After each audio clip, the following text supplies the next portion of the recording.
आप लोगों में से मायापुर गए हैं सब लोग? कितने लोग गए हैं? हाथ उठाए। मायापुर, ओके। बहुत लोग नहीं गए हैं।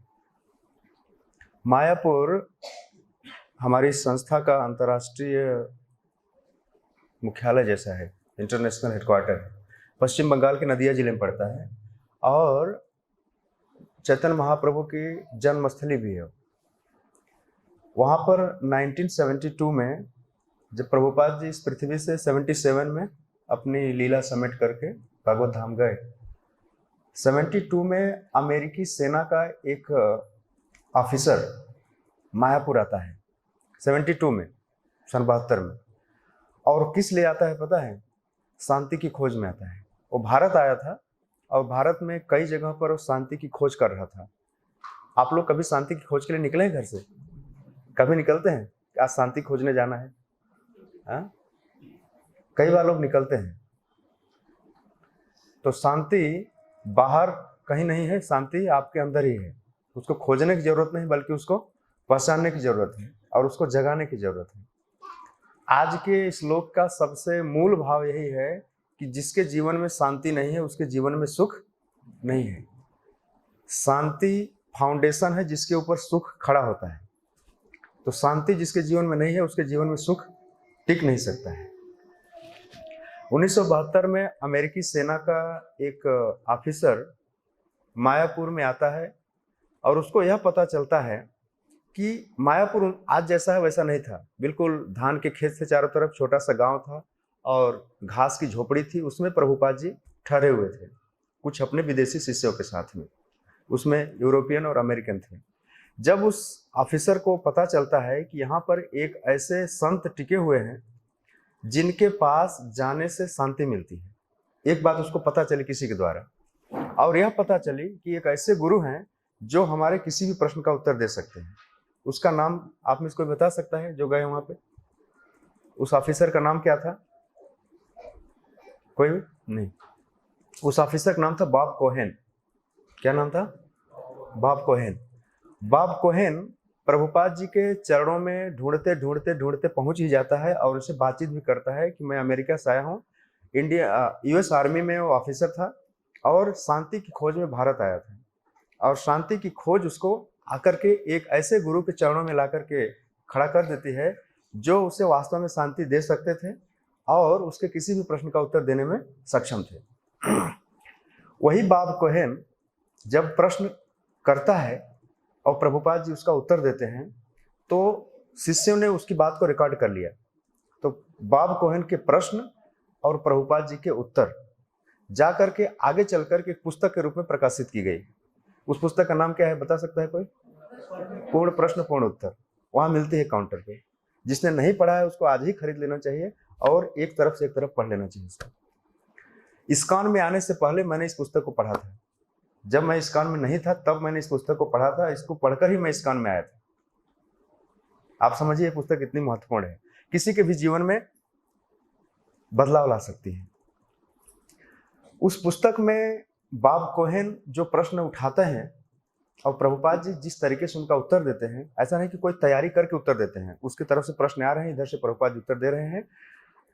तो पूरी प्रश्न और उत्तर की श्रृंखला में जो लास्ट में बात आती है आपको सोचने पर मजबूर कर देगी कि वास्तव में कृष्ण भावना अमृत के अलावा कोई दूसरा रास्ता नहीं इस दुनिया में शांति पाने का। और आज आप सुन ही रहे हो भगवान कृष्ण कह रहे हैं कि शांति जिसके जीवन में नहीं है उसके जीवन में सुख नहीं हो सकता है। राइट, ये दूसरे अध्याय की बात है। और भगवान शांति की बात कहाँ कर रहे हैं? कुरुक्षेत्र में, जहां पर दोनों सेना की सेनाएं खड़ी हैं, युद्ध होने वाला है, वहां पर इस शांति की बात की जा रही है। तो यह पुस्तक महत्वपूर्ण है, आपको पढ़ना चाहिए। और शांति के संबंध में भगवत गीता में और कई जगह पर बहुत सारी बातें कही गई हैं। वही बॉब कोहेन बाद में चलकर प्रभुपाद जी का दीक्षा प्राप्त शिष्य हो गया और उनका नाम कोई बता सकता है क्या हुआ था? ब्रह्मानंद दास। बॉब कोहेन क्या हो गए? ब्रह्मानंद दास अधिकारी। और बाद में संन्यास भी लिए, फिर ब्रह्मानंद स्वामी भी हो गए। तो सोचिए, कहाँ यूएस आर्मी, कहाँ मायापुर का गांव, कहाँ वो मुलाकात, कहाँ दीक्षा, दीक्षा से संन्यास। यह एक वास्तविक संत से मिलने का परिणाम यही है। तो कई बार हम लोग शांति की खोज में यहाँ वहाँ भटकते रहते हैं, लेकिन सही उत्तर, सही समाधान नहीं मिलने के कारण हम प्रायः अशांत रहते हैं। चैतन्य चरितामृत में एक बात कही गई है कि इस दुनिया में कौन शांत है पता है? जो निष्काम है, जिसके मन में कोई कामना नहीं है। कामना मतलब भौतिक कामना नहीं है, वही शांत है, बाकी सब अशांत है। भुक्ति मुक्ति सिद्धि कामी। भुक्ति का मतलब है कि जो लोग संसार को भोगना चाहते हैं।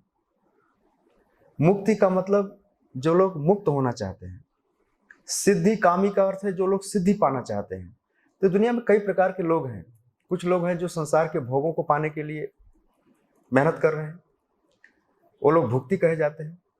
मुक्ति, जो लोग संसार के दुखों से मुक्ति चाहते हैं, वो कुछ अलग स्तर पाना चाहते हैं, वो भी कुछ तपस्या कर रहे हैं, वे भी एक कैटेगरी के लोग हैं। ऐसे भी लोग हैं दुनिया में। भुक्ति मुक्ति सिद्धि कामी, कुछ लोग सिद्धियां पाना चाहते हैं। सिद्धि का मतलब है परफेक्शन, महारत हासिल करना चाहते हैं किसी फील्ड में, उसके लिए दिन रात प्रैक्टिस करते हैं अपने अपने फील्ड में। वो लोग सिद्धि चाहते हैं। कोई क्रिकेट में सिद्धि चाहता है, कोई राजनीति में सिद्धि चाहता है, कोई साइंस के फील्ड में सिद्धि चाहता है, कोई न कोई सिद्धि चाहता है, कोई सिंगिंग के फील्ड में सिद्धि चाहता है, राइट। तो सिद्धि पाने के लिए भी लोग बहुत मेहनत कर रहे हैं। लेकिन कृष्णदास कविराज गोस्वामी कह रहे हैं कि भुक्ति मुक्ति सिद्धि कामी सकली अशांत। सकली मतलब सब लोग, सारे लोग अशांत हैं।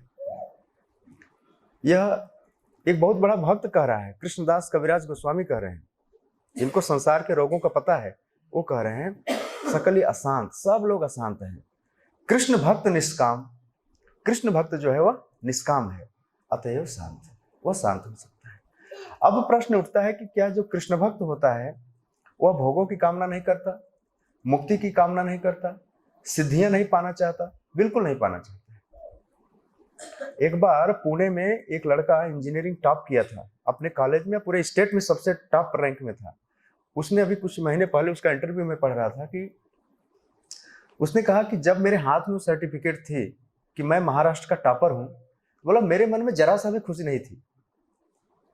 कई बार आपने देखा ऐसा लोगों को, दुनिया की बहुत सारी चीज उनके मन में आती है या उनके हिस्से में आती है, तो उनके मन में जरा सा भी प्रसन्नता नहीं होती है। इसका कारण समझते हो क्या है? उस जीव के हृदय में कुछ बात और है, वह इन चीजों से खुश नहीं होने वाला है।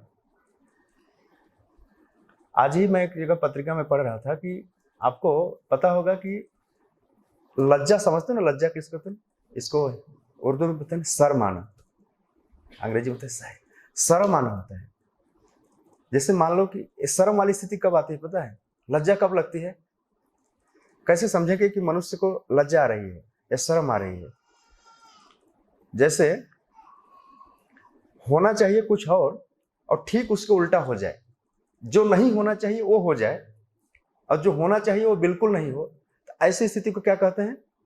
लज्जा वाली बात है, शर्म वाली बात है कि नहीं? जैसे कोई बहुत वृद्ध व्यक्ति हो और बहुत बच्चों वाली हरकत करे, बोले शर्म की बात है, राइट। या कोई बहुत सज्जन व्यक्ति है, बहुत घटिया किस्म का काम करता हो, राइट। या जिसका बहुत बड़ा नाम हो और बहुत बेकार का काम करता है, बोले शर्म की बात है, राइट, लज्जा वाली बात है। उसी तरह से संसार में इस जीवात्मा के लिए लज्जा की बात क्या है पता है? हम सभी जीवात्माएं हैं, हम सभी जीवात्माएं हैं, लेकिन हमारे लिए शर्म की बात क्या है? कोई प्रश्न उठा सकता नहीं प्रभु जी, हम तो बिल्कुल एकदम फर्स्ट क्लास, हमारे लिए शर्म की बात ही नहीं है, हम सब कुछ एकदम नियम से पक्का फॉलो करते हैं। नहीं, बात ऐसी नहीं। संसार में जीवात्माओं के लिए सबसे लज्जा की बात क्या है कि उसे कृष्ण से ही प्रेम करना चाहिए, कृष्ण का ही भक्त होना चाहिए, परंतु कृष्ण से प्रेम छोड़ करके, कृष्ण की भक्ति छोड़ करके दुनिया की सारी कचरा की चीजें पीछे पड़ा हुआ है। यह शर्म की बात है या नहीं? जैसे यह ठीक वही बात है जैसे एक बच्चा अपने माता पिता को छोड़कर दुनिया को मम्मी डैडी कहे, या एक पत्नी अपने पति को छोड़कर संसार के लोगों के साथ पति का व्यवहार करे, समथिंग लाइक दैट। शर्म की बात है। हम सबने भगवान कृष्ण को भूल करके इस संसार की सारी विदेशी चीजों को अपनाया, जो हमारी आत्मा के लिए जरा सा भी अनुकूल नहीं है, लेकिन हमने उनको गले लगा के रखा है और अपना के रखा है। वास्तव में यह जीवात्मा के लिए शर्म की बात है, लज्जा की बात है, और हमें शर्मिंदा होना चाहिए कृष्ण के सामने कि धिक्कार है मुझे कि हम आपका होकर के भी, आपका होकर हमारा रिश्ता आपसे है, लेकिन हम आपके होकर रह नहीं रहे हैं, जी नहीं रहे हैं। हमने आपसे मुख मोड़ करके बहुत सारा उल्टा सीधा काम कर लिया है कि नहीं? ऐसी स्थिति है। तो मैं लज्जा वाली बात किस बात पे बोलने लगा? अशांति वाली बात। जो अशांत है, भुक्ति मुक्ति सिद्धि कामी सकली अशांत, कृष्ण भक्त निष्काम अतएव शांत। अब अगर प्रश्न उठाया जाए कि ठीक है, हम लज्जित भी हैं, हम शर्मिंदा भी हैं, लेकिन इस विचारधारा को, इस भाव को तोड़ेगा कौन, हटाएगा कौन? कृष्ण के हम हैं और उनके होकर हमको रहना चाहिए, राइट? कृष्ण के प्रति हमारा प्रेम जगाएगा कौन? इसका एक ही उपाय है। भगवान कहते हैं कि वो मैं ही कर सकता हूं, या उनका कोई प्रतिनिधि कर सकता है, राइट?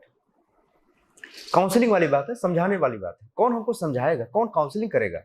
तो या तो कृष्ण डायरेक्ट समझाएं, या तो उनका कोई आदमी आके हमको समझाए।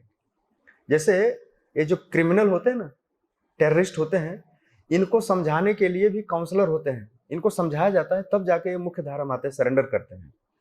तो चैतन्य महाप्रभु की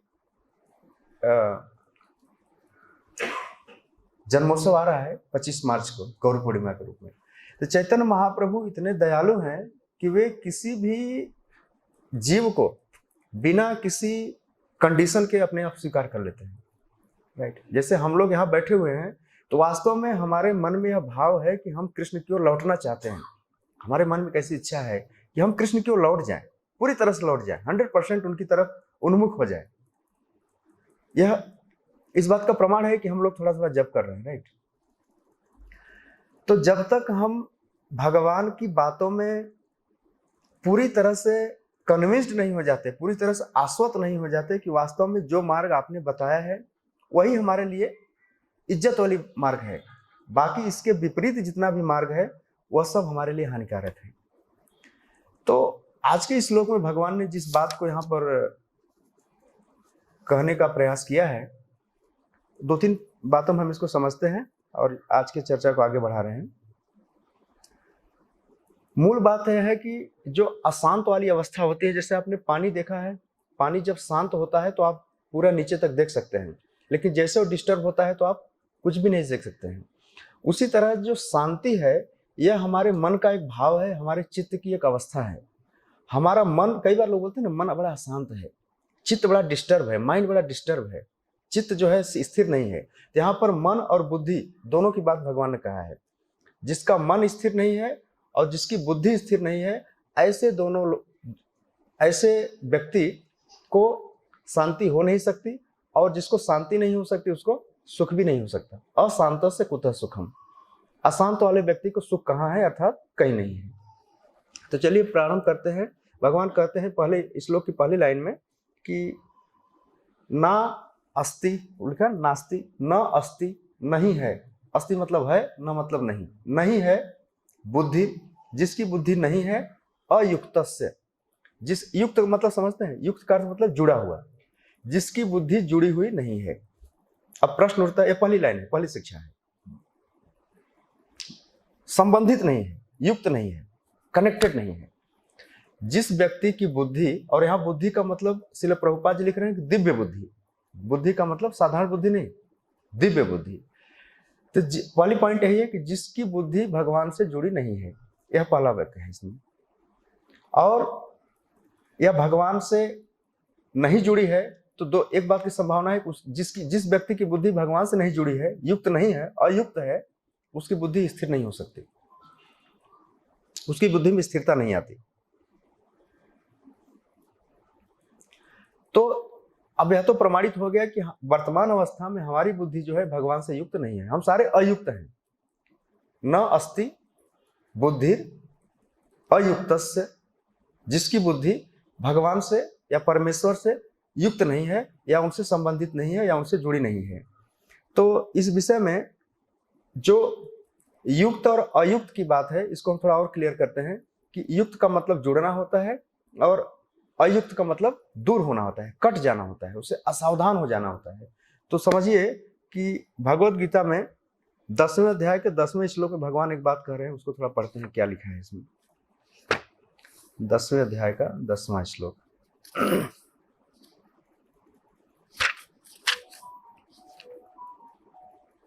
हम्म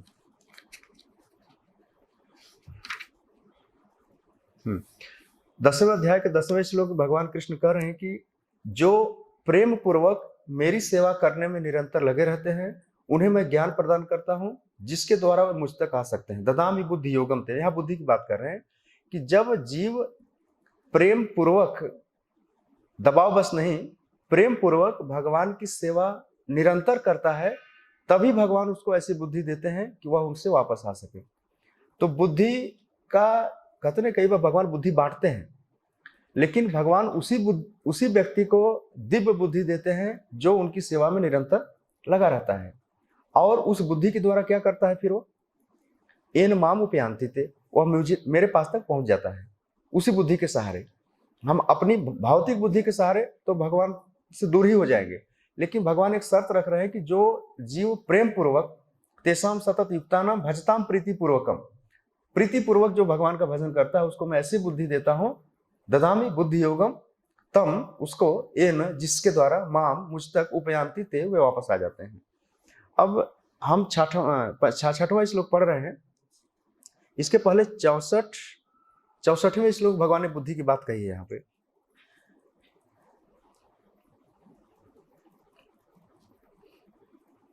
चौसठवें में तो युक्त और अयुक्त, इसको आप ऐसा समझिए कि जैसे भगवान यहाँ कह रहे हैं कि जो मुझसे नहीं जुड़ा है उसकी बुद्धि स्थिर नहीं होती है। लेकिन नहीं जुड़ने का मतलब क्या है, यहाँ पर भगवान निगेटिव तरह से बात कर रहे हैं। तो एक तो हो गया कि जिसकी बुद्धि जो भगवान की सेवा में नहीं लगा है उसकी बुद्धि ही भगवान से दूर है, उसकी बुद्धि स्थिर नहीं, एक बात यह है, संबंधित नहीं है भगवान। अयुक्त का अर्थ यह है। दूसरा अर्थ यह है कि जो धार्मिक नहीं है, जो धार्मिक नहीं है तो उसका अर्थ क्या है, वह अधार्मिक है। अधार्मिक अर्थ क्या है, हम कैसे समझेंगे कोई व्यक्ति या कोई जीव अधार्मिक है, धर्म का ठीक उल्टा है। इसको इस अर्थ में समझिए कि जैसे हर युग का एक युग धर्म होता है। आज के युग में आप धार्मिक या अधार्मिक बहुत आसानी से समझ सकते हैं, आपको बहुत ज्यादा दिमाग लगाने की जरूरत नहीं पड़ेगी। जैसे हर युग का एक युग धर्म होता है, उस युग के धर्म के अनुसार जो जीव आचरण करता है उसे धार्मिक कह सकते हैं। कलयुग का युग धर्म क्या है, हरिनाम संकीर्तन, यह लिखा है, शास्त्रों में लिखा है। अब जो भी जीव भगवान का नाम नहीं जपता है वह धार्मिक नहीं है, सीधी सी बात है। वह चाहे भले धर्म के नाम पर वो कुछ करता हो, दुनिया भर का दिखावा करता हो, ढोंग करता हो, लेकिन अगर जप नहीं करता है तो धार्मिक बिल्कुल नहीं है। लेकिन जो जप कर रहे हैं वो कुछ हद तक धार्मिक है।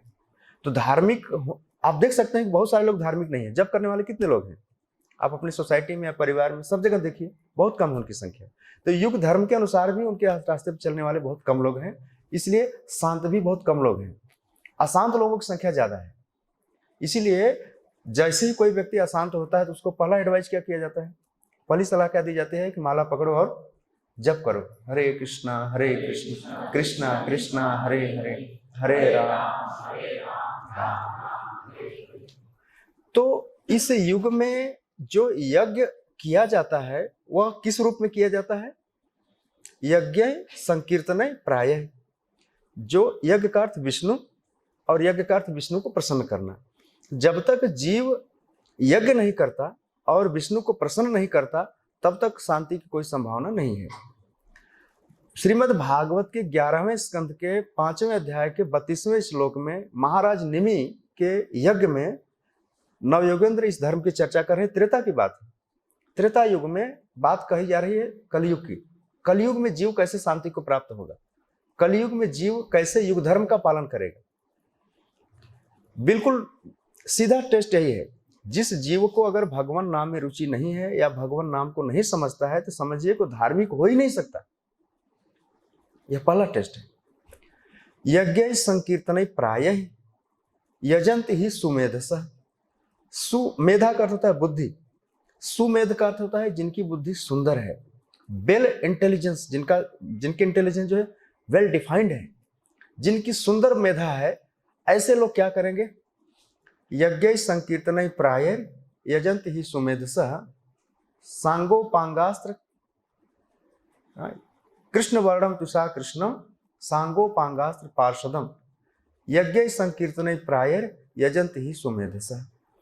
तो धार्मिक अगर कोई होना चाहता है तो उसका सबसे पहला काम यही है कि वह यज्ञ करे, और यज्ञ किस रूप में करे? नाम जप के रूप में करे, संकीर्तन के रूप में करे, फिर वह युक्त हो जाएगा। जो अभी तक अयुक्त था, लोग कहते हैं भगवान से जुड़ने का क्या उपाय है? भगवान से जुड़ने का उपाय है चैंटिंग होली नेम। इस युग में और कोई दूसरा उपाय नहीं काम करता है। एक बात है। तीसरी बात क्या है? हम यहाँ युक्त और अयुक्त की बात कर रहे हैं कि कौन सा जीव भगवान से युक्त है और कौन सा जीव भगवान से अयुक्त है। तो भागवत में एक ऐसा उदाहरण मिलता है, अयुक्त का मतलब असावधान भी होता है। असावधान समझते हैं ना, लापरवाह या केयरलेस। कई बार हम धर्म के मामले में, अध्यात्म के मामले में लोग बहुत केयरलेस होते हैं, बहुत लापरवाह टाइप के होते हैं, बहुत हल्के में लेते हैं इसको। लेकिन यहाँ देखिए, यहाँ भगवान कह रहे हैं कि ना अस्ति बुद्धिर अयुक्तस्य। बुद्धि हमारा इंटरनल पार्ट है। अब जिसकी बुद्धि ही भगवान से युक्त नहीं है तो वो तो लापरवाह ही है, अधार्मिक भी है और दिव्य बुद्धि से भी वंचित है। 2-3 बातें मैंने बताया थी। लास्ट वाली बात बता रहा हूं, असावधान वाला। असावधान का अर्थ है कि वह अटेंटिव नहीं है। इसका एग्जाम्पल देखते हैं श्रीमद् भागवत में। श्रीमद् भागवत के 10वें स्कंध में सुखदेव गोस्वामी परीक्षित महाराज को कथा सुना रहे हैं। कथा सुनाते समय सुखदेव गोस्वामी परीक्षित महाराज से कह रहे हैं कि हे राजन, कथा कहते कहते 5-6 दिन की बात हो गई थी, और यह भी कह रहे हैं कि तुम कृष्ण की कथा सुनने में बहुत सावधान हो, अटेंटिव बहुत हो, इसलिए तुम्हारी बुद्धि स्थिर हो जाएगी। और जिस व्यक्ति की बुद्धि स्थिर होती है वही सही निर्णय ले सकता है। जिसकी बुद्धि स्थिर नहीं है वह निर्णय नहीं ले सकता है। कई बार डिसीजन मेकिंग जो होता है बुद्धि का ही काम है। निर्णय कौन लेता है? मन लेता है कि बुद्धि लेती है? बुद्धि। अब जिसकी बुद्धि ठिकाने पे नहीं है तो निर्णय क्या लेगा? उल्टा ही निर्णय लेगा। तो जब तक हमारी बुद्धि स्थिर नहीं होगी तब तक हम सही निर्णय नहीं ले पाएंगे। और स्थिर बुद्धि का लक्षण क्या है? कि वह कृष्ण कथा बहुत सावधानी से सुनता है। उसी तरह से हमें और आपको भगवान का नाम भी बहुत सावधानी से जप करना चाहिए। असावधानी से जप करना यह एक अपराध है, और असावधानी पूर्वक कथा सुनना भी एक प्रकार का अपराध है। राइट? हमें इस प्रवृत्ति को थोड़ा कम करना चाहिए।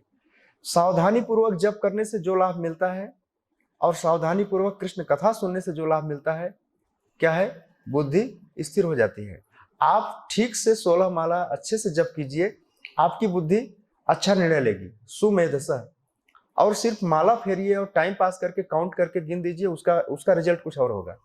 इसलिए हमें जब भी जप करें, प्रभुपाद जी कहते हैं जप करना सरल है लेकिन पालन करना बहुत कठिन है। राइट? सिंपल है। Chanting the holy name of Lord is simple but to practice is difficult. तो हमें भगवान के नाम को भी बहुत सीरियसली जप करना चाहिए, सावधानी पूर्वक जप करना चाहिए। सावधानी क्या रखनी चाहिए? कि हमारा मन उस नाम को सुन पाए। ऐसा नहीं कि मन को छोड़ दे कहीं और चलता रहे, इतना आसानी से मन नहीं सुनता है। लेकिन कोशिश करना चाहिए कि हम ज्यादा से ज्यादा इन 16 अक्षर के मंत्रों को, नाम को सुनाएं। हमें और को सुनाने की जरूरत नहीं, हमारा मन ही उसको सुने। हरे कृष्णा कृष्णा कृष्णा हरे हरे, हरे राम हरे राम। तो आपने युक्त और अयुक्त की बात समझ लिया कि वो धार्मिक नहीं होता, असावधान रहता है, बुद्धि स्थिर नहीं होती। तो 2-3 पॉइंट में आपने ये पहली लाइन समझ लिया, ना आस्ति बुद्धिर अयुक्तस्य। अब आगे बढ़ते हैं। दूसरी बात भगवान कह रहे हैं कि न च अयुक्तस्य भावना, और उसकी भावना भी अयुक्त होती है। अभी तक तो बुद्धि अयुक्त थी, अब भगवान उसकी भावना की बात कर रहे हैं। भावना का मतलब यहाँ कृष्ण भावना से है, कृष्ण सेवा से है, सेवा वाली भावना। तो बुद्धि ठिकाने नहीं है तो सेवा का भाव मन में आएगा ही नहीं। तो दूसरी शर्त भगवान है नेगेटिव। एक तो न पहले बता दिया, न अस्ति, फिर न चायुक्त, फिर तीसरी लाइन नीचे देखिए न फिर लिखा है भगवान ने, 3 बार न लिखा है एक ही श्लोक में, 3 बार। न बुद्धि अयुक्तस्य, न युक्तस्य भावना, फिर न च भावयतः। अभी ऊपर भावना बताया ना, फिर नीचे भाव बताएंगे। ये 3 चीजें जिसके पास नहीं होती हैं उसके जीवन में कभी शांति नहीं आ सकती है। तो तीनों नेगेटिव बातें भगवान बता रहे हैं। इस तरह से इन श्लोकों को हम सरल तरीके से समझने का प्रयास कीजिए तो हर बात समझ में आती है। न अस्ति बुद्धि अयुक्तस्य च न च अयुक्तस्य भावना, जिसकी भावना भी अयुक्त होती है, अर्थात अयुक्त व्यक्ति के पास क्या होता है, कमी क्या होती है, भावना की कमी होती है। भावना का मतलब है सेवा भावना की कमी होती है। अब सेवा भावना है क्या? आपने सुना कृष्ण कॉन्शसनेस, कृष्ण भावना अमृत। तो कृष्ण की भावना जो है, यानी कृष्ण की सेवा करने की भावना क्या है, वो अमृत है। और कृष्ण की सेवा छोड़ देना क्या है, वो मृत्यु है। तो कृष्ण की सेवा करने की जो भावना है वह मुक्ति है, और कृष्ण की सेवा से विमुख हो जाना वह क्या है, मृत्यु है। तो आप अंतर बिल्कुल समझ रहे हैं, बिल्कुल फर्क स्पष्ट है, बिल्कुल अंतर, कि जिस व्यक्ति के हृदय में सेवा की भावना है, कृष्ण की सेवा करने की भावना है, जप करने की भावना है, कथा सुनने की भावना है, भगवान के दर्शन करने की भावना है, या कुछ भी करने की भावना है उसके पास, वह व्यक्ति अमृतत्व को प्राप्त है, मुक्ति को प्राप्त है। जिसके अंदर ये भावना ही नहीं है, कोई सेवा की भावना ही नहीं है, मैं ही मैं हूं, मुझे ही सब कुछ चाहिए, मेरी ही लोग सेवा करें, वो तो मरा हुआ है पहले से ही। आप समझ रहे हैं ना? तो बिल्कुल फर्क है।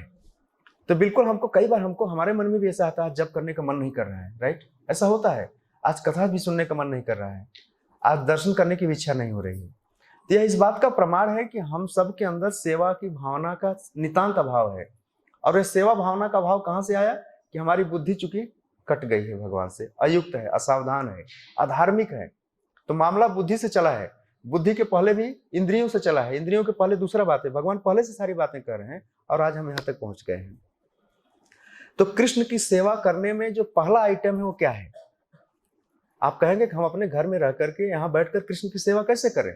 तो पहला आइटम क्या है? हम अपनी जिह्वा को थोड़ा स्विच ऑन करें और कानों को भी, पर्दे को थोड़ा ऑन करें और सुने उसको, हरे कृष्णा कृष्णा कृष्णा हरे हरे, हरे राम राम। तो टंग को स्विच ऑन करना यह सेवा का पहला लक्षण है। कितने ऐसे बुद्धि नहीं बुद्धू लोग ऐसे हैं जिनको आप खाली कह दीजिए कि आप 16 माला रोज जप कीजिए, उनको लगता है क्या हिमालय रख दिया मेरे सर पे, इतना नहीं होगा मेरे से। देखा है ना, सुना है ना, हम लोग की भी यही हालत थी। 2-2.5 घंटे जप करना उनके लिए इतना बोझ वाला काम है, पहाड़ काम है उनके लिए, ये नहीं होगा मेरे से। आप समझ रहे हैं? क्योंकि बुद्धि फाइन नहीं है। और यह बात आप देख लीजिए, किसी व्यक्ति को, प्रभुपाद जी एक बार उदाहरण देते थे, किसी व्यक्ति को जप करवाने का मतलब समझते हो क्या है? घोड़े को दवा पिलाने जैसा है। घोड़ा देखा आपने? उसको दवा पिलाना कितना मुश्किल है। 4 आदमी चाहिए उसकी 4 टांग पकड़ने के लिए। एक आदमी उसका मुंह खोले, 5वां चाहिए और 6वां आदमी उसके मुंह में दवा डाले, तब जाकर दवा पीता है। उसी तरह से आज एक व्यक्ति को माला पकड़ाने के लिए कई लोग चाहिए, तब जाकर माला पकड़ता है। इतना आसानी से नहीं माला पकड़ता है। और बिल्कुल प्रमाण है, आप देखिए, हमें आपको इस स्थिति तक लाने के लिए कितने लोगों ने मेहनत किया है, इतनी आसानी से यहाँ तक पहुंचे हैं क्या? और मौके की तलाश में है कि कब इससे छुटकारा मिले, कब ये माला टांगनी पड़े, राइट? कई बार ऐसा भी भाव आता है इससे मुक्ति तो मिल जाए। ऐसा भी हुआ है, दीक्षा लेने के बाद भी लोगों ने माला टांग दिया है, इसका भी प्रमाण है। इस बात से पता चलता है, श्रील प्रभुपाद जी एक बार कथा में बताते थे कि जैसे नाली के कीड़े को अगर कोई उठा करके बाहर रख दे, लेकिन धीरे धीरे फिर उधर जाएगा, फिर उसी गंदी नाली में जाएगा, यह जीवों का स्वभाव है। तो समझिए कि कृष्ण भावनामृत के स्तर तक लाना, फिर वहां से उसका पालन पोषण करना, फिर उसको आगे बढ़ाना कितना कठिन काम है। लेकिन बहुत सरल भी है, दिव्य भी है। प्रोसेस इतना मजबूत है कि जीव चाहकर भी वापस नहीं जा सकता। एक बार श्रील प्रभुपाद जी ने कहा था कि कृष्णा कॉन्शसनेस के टच में जो भी जीव आया है, किसी कारण से अगर वो दूर भी हो गया है, आज नहीं तो कल फिर वापस आएगा ही आएगा, कहीं वो आप दूसरी जगह टिक नहीं सकता हो। मान लीजिए कोई व्यक्ति 10 साल से जप कर रहा है और अचानक किसी शराबी के टच में आ जाए, 2-4 दिन शराब पिएगा लेकिन फिर वापस भाग के आएगा, राइट? वो टिकेगा नहीं वहां पे। क्यों? एक टेस्ट ऐसा है, हायर टेस्ट ऐसा है, जीव का असली स्वभाव ऐसा है। अपने असली माता पिता को भूल करके कोई जीव ज्यादा दिन रह नहीं सकता, नकली जीवन ज्यादा दिन वो अपना नहीं सकता। मूल बात यह है, मटेरियल वर्ल्ड में वह ज्यादा दिन तक डिंग डांग नहीं कर सकता, उसको एक न एक दिन उधर भगवान के सामने ही नाचना पड़ेगा, राइट। वही उसका असली स्वभाव है, राइट। तो दो चीजें आपने समझा, जिसकी बुद्धि युक्त नहीं है और जिसकी भावना भी भगवान की सेवा से युक्त नहीं, अयुक्त है। संस्कृत बहुत सरल है, युक्त में अ लगा दो तो उल्टा हो जाता है। अब तीसरी बात बोलते हैं, भगवान यहाँ कह रहे हैं न चाभावेतः, जिसके पास भाव भी नहीं है। अभावेतः का अर्थ है जो स्थिर नहीं है उसकी, भावना का अर्थ यहाँ स्थिर चित्त बताया। तो जिसका भाव भी स्थिर नहीं है। अब ये भाव क्या चीज है, इसको थोड़ा समझ लेते हैं। रूप गोस्वामी अपने भक्ति रसामृत सिंधु में बताते हैं कि सेवा का जो भाव है वह स्टार्ट कहां से होता है। आदौ श्रद्धा, भजन क्रिया, फिर अनर्थ निवृत्ति, साधु संग फिर अनर्थ निवृत्ति। पहले श्रद्धा, फिर दूसरा आदौ श्रद्धा, भजन क्रिया, पहले श्रद्धा फिर भजन क्रिया, फिर साधु संग, फिर अनर्थ निवृत्ति, फिर निष्ठा, फिर रुचि, फिर आदौ श्रद्धा, भजन क्रिया, अनर्थ निवृत्ति, निष्ठा, रुचि, आसक्ति, फिर भाव, फिर प्रेम। लास्ट में प्रेम आता है। प्रेम जो होता है ये 9वें नंबर पे आता है, उसके पहले ठीक भाव आता है। तो आप देखिए कि वर्तमान अवस्था में क्या हमारे अंदर भगवान कृष्ण की सेवा का भाव स्थिर है? बिल्कुल नहीं है। हमारी श्रद्धा ही डगमग कर रही है। आदौ श्रद्धा, वहीं पर थोड़ा सा मामला गड़बड़ है। आदौ श्रद्धा, भजन क्रिया ठीक से हो नहीं पा रही है जितना बताया गया है। साधु संग रेगुलर बेस पे हो नहीं पा रहा है। अनर्थ निवृत्ति हो रही है लेकिन बहुत स्लो है, राइट। आदौ श्रद्धा, भजन क्रिया, साधु संग, अनर्थ निवृत्ति, निष्ठा का मतलब स्टेबिलिटी। भगवान की वाणी में, भगवान की श्रद्धा में हमारी निष्ठा जो है बहुत कोमल है, बहुत माइन्यूट है, बहुत बारीक है। फिर आसक्ति तो बिल्कुल नहीं है। आसक्ति का पता तब चलता है जब उस चीज के बिना आप थोड़ा पागल जैसे हो जाओ। जैसे नशेड़ी को अगर नशा न मिले, शराबी को शराब न मिले तो उसकी हालत बिगड़ जाती है। क्या हमें से कोई ऐसा है, या अपने दिल पे हाथ रख के देख ले कि अगर हमें कुछ दिन प्रसाद न मिले या जप करने का मौका न मिले, कथा न मिले, कि हमारी हालत ठीक रहेगी या बिगड़ जाएगी? अगर हालत बिगड़ने लगे समझना कि हमारे अंदर आसक्ति आ गई है भक्ति के लिए, राइट। यह टेस्ट है। एक बार दिल्ली में एक महाराज बोल रहे थे कि जिस दिन हमारा ठीक से जप न हो, हरि कथा न हो, प्रसाद न मिले, हमारे मन में थोड़ा असंतोष हो, व्याकुलता हो, तब समझना चाहिए कि हमें भगवान की भक्ति से हम आसक्त हो गए हैं, अटैच्ड हो गए हैं। आसक्ति के बाद तब आता है भाव, और फिर भाव के बाद आता है प्रेम, राइट। तो यह एक step by step gradual progress है, हमारे लिए टेस्टिंग पॉइंट है, हमें यहाँ टेस्ट करना चाहिए। तो अगर हमसे कोई व्यक्ति पूछे कि भाई एक कृष्ण भावनामृत का सिद्धांत क्या है, एक कृष्ण भावना है क्या, व्हाट इज कृष्णा कॉन्शियसनेस, कैसे समझाएंगे उसको? कृष्ण भावनामृत का सिद्धांत आप घर पे जाइएगा तो भगवत गीता के 5वें अध्याय का 29वां श्लोक जरूर पढ़िएगा, 5.29। उसमें 3 बातें भगवान बताते हैं। क्या?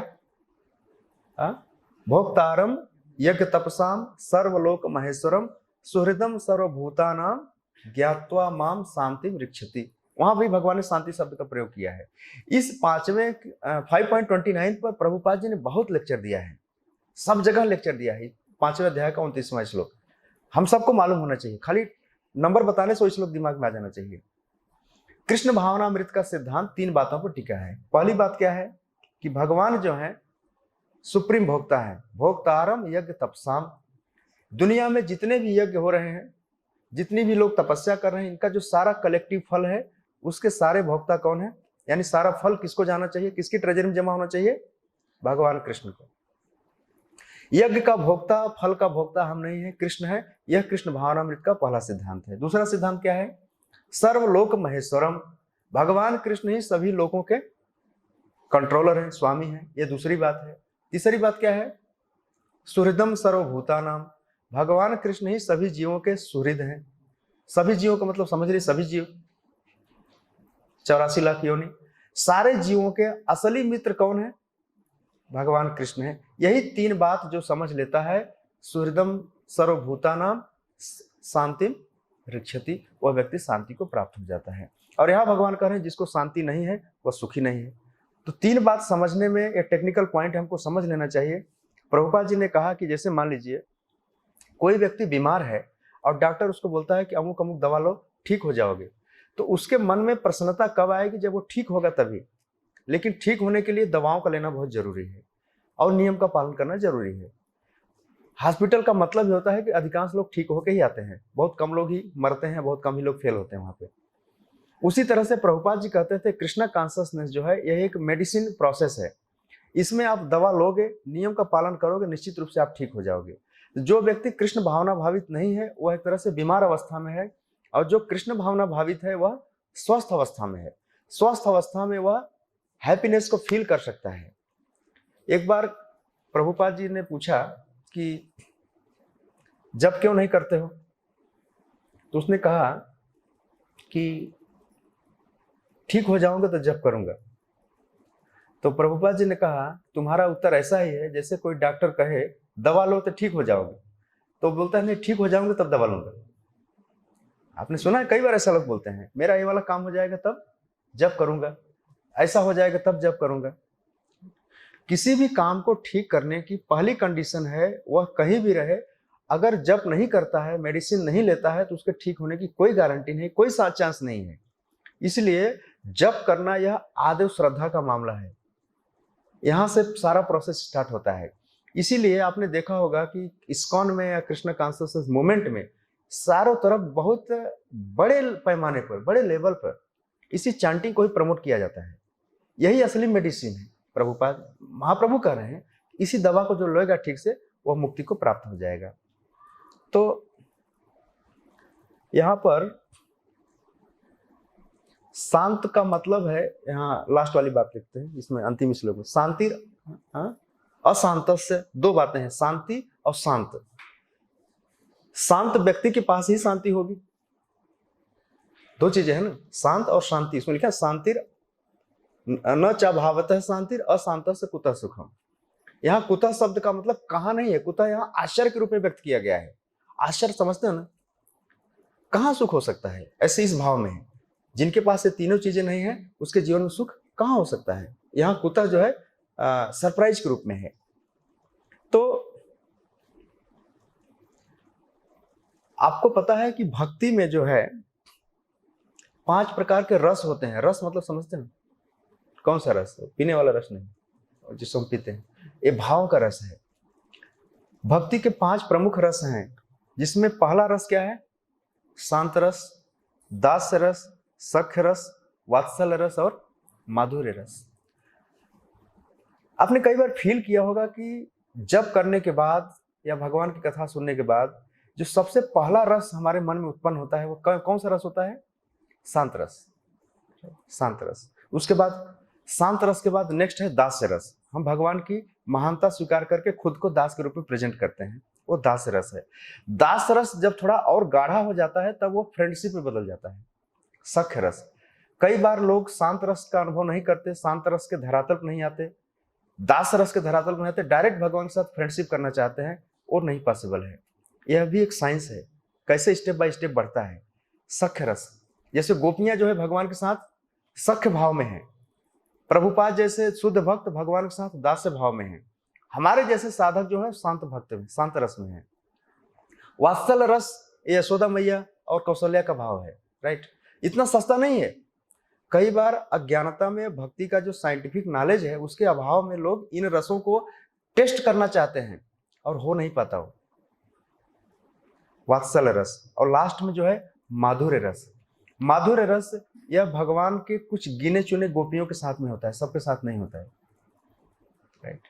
तो शांत रस चूंकि हमारे अधिकार में है, और इसके बाद एक हमारा दूसरा अधिकार है दास्य रस, वहां तक हम पहुंच सकते हैं। उसके आगे तक जाना हमारा साहस भी नहीं है, हमारी योग्यता भी नहीं है, और मूर्खता भी नहीं करनी चाहिए। फ्रेंडशिप वाला में भगवान सबके साथ इतना आसानी से दोस्ती नहीं करते हैं। तो शांत रस का एक उदाहरण देखते हैं कि जब सुखदेव गोस्वामी कथा सुना रहे थे परीक्षित महाराज को, 7 दिन था, तो शांत का मतलब समझ रहे हैं ना, बाहर से एक शांति दिखती है, चेहरे पर एक शांति है, यहाँ शांत का मतलब है मन और बुद्धि से मतलब है, हमारी इंद्रियों से मतलब है कि हमारी मन शांत है या नहीं है। इंद्रिय कई बार आपने देखा हो बाहर से बड़ा शांत दिखता है लेकिन अंदर से बड़ा खतरनाक होता है, राइट। मासूमियत जिसको बोलते हैं ना, मासूम मासूम चेहरा खतरनाक इरादे, आजकल बहुत सारे में आते हैं, राइट। आजकल अक्सर ऐसा दिख जाता है, साइकोलॉजी में पढ़ाया जाता है सभी। शांत रस का सबसे अच्छा उदाहरण सुखदेव गोस्वामी परीक्षित महाराज को बता रहे हैं कि कई दिन हो गया कथा सुनते हुए, लेकिन तुम्हें न भूख सता रही है न प्यास सता रही है, तुमने कोई ब्रेकफास्ट भी नहीं लिया है, लंच डिनर तो छोड़ ही दो, पानी भी नहीं पिया है, लेकिन तुम पूरी तरह से शांत हो। और यह शांति का जो सीक्रेट था, शांति का जो रहस्य था सुखदेव परीक्षित महाराज के लिए, वो क्या था पता है? कृष्ण कथा। आपने देखा होगा कि भक्त लोग जन्माष्टमी के दिन पूरा दिन फास्टिंग करते हैं, रात को 12 बजे तक फास्टिंग करते हैं, लेकिन अगर वो सच में उसका मन और उसका बुद्धि और उसकी इंद्रियां भगवान की सेवा भावना से जुड़ी रहें तो 12 घंटे या 24 घंटे फास्टिंग कर सकता है, यस सर नो, फिर भी उसको कोई कमजोरी नहीं सताती है, राइट। यह कृष्ण भक्ति का जो बल है उसको भौतिक चीजों से डिस्टर्ब नहीं होने देता। नहीं तो 7-7 दिन तक परीक्षित महाराज कैसे बिना विचलित हुए शांत भाव से कथा सुन रहे हैं और यह कह भी रहे हैं कि आप स्टॉप मत कीजिए, मैं आपके कथामृत को पी रहा हूं, मेरे जिह्वा को प्यास बिल्कुल नहीं सता रही है, मेरे आंखों में नींद बिल्कुल नहीं है, आप कंटिन्यू कीजिए। तो यह कृष्ण भावनामृत का प्रमाण है, राइट। श्रील प्रभुपाद जैसे संत, रूप गोस्वामी जैसे गोस्वामी 24 घंटे में लोग 2 घंटे सोते थे और दिन रात भगवान के साहित्य को लिखते रहते थे, अधिकांशतः जप करते थे, 3-3 लाख बार जप करते रहते थे, राइट। तो शांति आंतरिक मामला ज्यादा है, बाहरी मामला कम है। तो हमारा मन अगर भगवान की सेवा में लगा है, सेवा भाव से जुड़ा है, इंद्रियां अपने आप कंट्रोल में रहेंगी क्योंकि इंद्रियों का मालिक मन है। मन के ऊपर थोड़ा दूसरा वाला जो बॉस है उसका नाम है बुद्धि, यहाँ बुद्धि की बात ज्यादा की गई है। बुद्धि हमारी दिव्यता में स्थिर हो, भगवान के सेवा भाव से जुड़ी हो, युक्त हो, तो फिर शांति जो है आपकी दासी बन के रह जाएगी। और जब शांति दासी हो जाएगी तो फिर सुख भी आपका दास हो जाएगा, और नहीं तो ठीक इसका उल्टा हो जाएगा, आप हो जाएंगे शांति के भिखारी और सुख के भी आप मारे मारे भटकेंगे यहाँ वहां। और आज यही दुनिया में देखने को मिल रहा है। लोग बोल रहे हैं कि शांति कहाँ है, न तो पॉकेट में है, न माल में है, न कहीं है। तो बाहरी वातावरण तो बहुत शांत है लेकिन आंतरिक वातावरण बहुत डिस्टर्ब है। तो उसके पीछे एक जो सबसे बड़ा अभाव है, जीव कृष्ण कथा में उसका इंटरेस्ट नहीं लग रहा है, राइट। जिस दिन उसको कृष्ण कथा में आनंद आने लगेगा, भगवान के नाम में रुचि होने लगेगी, अक्सर आप अभी भी फील कर सकते हो जब आपके जप में कोई डिस्टर्ब करता है ना तो आपको बहुत गुस्सा आता है नहीं आता है? शुरू में डू नॉट डिस्टर्ब। कुछ भक्त ऐसे हैं वो जप के टाइम 9 बजे के बाद ही मोबाइल ऑन करते हैं, उसके पहले नहीं।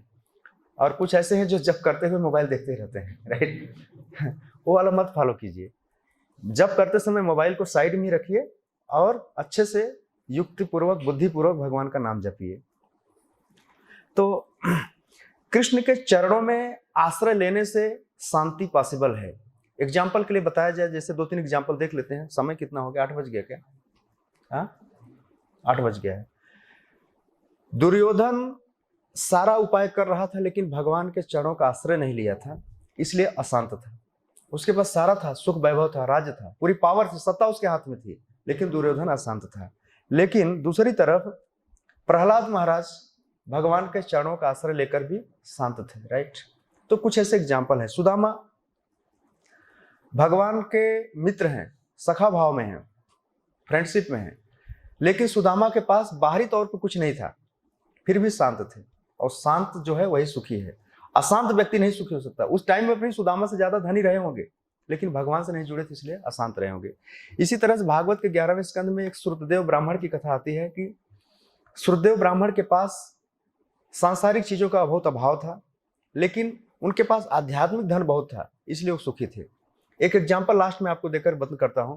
मान लीजिए कोई राजा हो और उसके पास सारा राजसी सुख भी हो, उसके आर्डर से सारे काम चलते हों, उसकी सेवा में बहुत सारे दास दासियां हाजिर हों, नर्तकियां नृत्य कर रही हों, लेकिन उसके सिर के ऊपर एक तलवार लटक रही हो और बिल्कुल पतले धागे से लटक रही हो, जैसे उस तलवार की ओर देखेगा उसका सारा सुख गायब हो जाएगा, राइट। उसे कभी भी गिर सकती है और गला काट सकती है, राइट। उसी तरह से इस संसार में जीवात्माओं के मन में जब तक भय रहेगा तब तक वो कोई सुख नहीं भोग सकता है, राइट। हमारे मन में सबसे बड़ा भय क्या है कि यह चला जाएगा, यह चला जाएगा, इस चीज का भय है हमारे मन में, राइट। मृत्यु आ जाएगी, इस चीज का भय है। लेकिन भक्ति विनोद ठाकुर कहते हैं कि अगर भय से मुक्त होना है तो अभय का शरण लो, राइट। भजहु रे मन श्री नंद नंदन अभय चरणार विंद रे। तो भगवान गोविंद का नाम भजने से जीव जो होता है वह अभय को प्राप्त हो जाता है। और जब तक जीव अभय को नहीं प्राप्त होगा, जैसे बच्चा अपनी माँ को गोद में कैसे सोता है, बिल्कुल बेफिक्र होकर सोता है ना, बिल्कुल फियरलेस, उसको डर नहीं है। लेकिन हम जब बड़े होते हैं तो हमारे मन में भय आ जाता है, राइट। तो जैसे बच्चा अपनी माँ के गोद में बिल्कुल निडर होकर सोता है, फियरलेस होकर सोता है, उसी तरह से हमको हरिनाम की गोद में जाके सो जाना चाहिए, राइट। हरिनाम एकमात्र फियरलेस शेल्टर हमारे लिए, आश्रय है। प्रभुपाद जी पूरी दुनिया में जहां भी गए कहीं Z+ सिक्योरिटी लेके नहीं गए, राइट। आज की दुनिया में आपने देखा होगा, और पूरी दुनिया में उन्होंने कहीं गवर्नमेंट से डिमांड नहीं किया कि मैं इतने बड़े स्पिरिचुअल ऑर्गेनाइजेशन का लीडर हूं, मुझे कुछ सिक्योरिटी वाले दिए जाए, मेरी जान को खतरा है। उनका नाम ही अभय चरणारविंद है, राइट। तो अभय चरणारविंद के बताए मार्ग पर जो व्यक्ति चलेगा वह भी अभय को प्राप्त हो जाएगा। और अभय चरणारविंद भक्तिवेदांत स्वामी प्रभुपाद ने क्या बताया, भजहु रे मन श्री नंद नंदन अभय चरणारविंद, राइट। और कोई दूसरा उपाय नहीं है। आप कोई भी कुत्ता पाल लो घर में, आप डरे रहोगे। 10 CCTV लगा लो, आप डरे रहोगे। बाहर से भी डरे हो, अंदर से भी डरे हो, भयभीत रहोगे। लेकिन जैसे ही आप भगवान का नाम लोगे, आप पूरी दुनिया में अकेले घुमाओ, आपको कोई डर नहीं रहेगा, राइट। यह भक्ति का प्रभाव है और बिल्कुल टेस्टेड है, प्रूवन है आइडिया। इसमें कोई फेंकने वाली बात नहीं है, अरे ये सब कहने की बातें हैं, ऐसा कुछ नहीं है। आपके मन में अवश्य रक्षिबे कृष्णा विश्वास पालना। प्रभुपाद जी ने अपने शिष्यों को यह भरोसा दिलाया कि कोई भी संकट आए भगवान का नाम जपो, right. Take the shelter of the holy name. और जैसे ही तुम्हारे पास भगवान के नाम, श्रद्धा इसी को कहते हैं, तुम्हारे मन में विश्वास होना चाहिए कि भगवान का नाम हमें बचा लेगा और 100% बचा लेगा, यह इतिहास बताता है। इसी को श्रद्धा कहते हैं। अगर तुम्हें इसमें श्रद्धा नहीं है तो फिर थोड़ा सा काउंसलिंग की जरूरत है। आज कई बार लोग माला क्यों नहीं पकड़ते, उनके मन में डाउट है कि काम करेगा क्या, हमारे जीवन की समस्याओं का समाधान करेगा क्या, हल निकलेगा क्या। तो श्रद्धा सबसे बड़ी चीज है, बहुत बड़ी चीज है, आदर श्रद्धा। तो श्रद्धा को अच्छे से जल पिलाइए, उसका पोषण कीजिए, उसकी देखभाल कीजिए। श्रद्धा को डिगाने वाले भी बहुत लोग हैं, बहुत सारी स्थितियां हैं। हम लोग कई चीजों के बीच में उलझे हुए हैं, फंसे हुए हैं, राइट। परंतु आगे बढ़ने के भी बहुत सारे मौके हैं, साथ साथ चुनौतियां और खतरे भी बहुत हैं। तो भक्ति का मार्ग जितना सरल है, जितना दिव्य है, उतना रिस्की भी है। परंतु रिस्क उतना नहीं है जितना इसमें पावर ज्यादा है, राइट। हरिनाम का सहारा लेकर के कितना भी समुद्र खतरनाक हो, लहरें उफान रही हो, मन कितना भी चंचल हो, कितना भी अशांत हो, लेकिन आप, प्रभुपाद जी का कोट हम लोग मंदिर में पढ़ते हैं सुबह जब में, लगता है कितना भी तुम डिस्टर्ब हो, जस्ट 10 मिनट, 20 मिनट, आधे घंटे, इसके बाद मन की औकात नहीं कि तुमको डिस्टर्ब कर सके हो। बुद्धि की इतनी हिम्मत नहीं कि तुमको यहाँ वहां खींच सके, राइट। बस जप करो खाली, हरे कृष्णा कृष्णा कृष्णा हरे हरे, हरे राम। तो अपनी अंदर की ताकत को पहचानो और शांति को प्राप्त हो जाओ, और सुख अपने आप, शांति की निकट पड़ोसन है सुख, राइट। वो अपने आप आ जाएगी, राइट। शांति, सुख को ढूंढने नहीं जाना पड़ेगा। शांत है तो सुखी है, अशांत है तो दुखी है। आज के श्लोक का तात्पर्य यही हुआ और मैं ही समाप्त करता हूँ, ठीक है। हरे कृष्ण। श्रील प्रभुपाद की